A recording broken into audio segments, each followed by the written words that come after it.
আসসালামু আলাইকুম। এই জামাটা অনেক আগে দিয়েই করা ছিল। একটা অনলাইনের ডিজাইন দেখে রিক্রিয়েট করেছিলাম। কিন্তু এই সাইড থেকে যে সেলাইগুলো দিয়েছি এর কারণে হলো সাইড থেকে এই যে কাপড়টা বের হয়ে যেয়ে ছড়িয়ে চলিয়ে যাচ্ছে।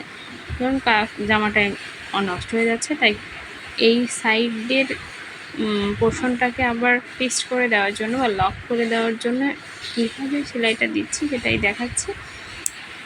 যে অংশটা বাইরে বের হয়ে গিয়েছে ওগুলো আবার সুচ দিয়ে সুন্দর করে ভিতরে দিয়ে দেন আমি এই লক সেলাইটা দিচ্ছি।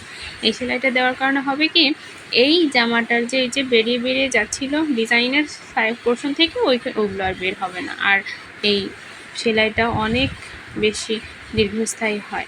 জামা ছিঁড়ে দেওয়ার পরেও এই সেলাই ইনশাল্লাহ ছিঁড়বে না। এত সুন্দর এই সেলাইটা দিলে ফিক্সড হয়ে থাকে। এরপরে সুন্দর করে একটা আয়রনের টান দিলে আলহামদুলিল্লাহ অনেক সুন্দর দেখতে লাগে।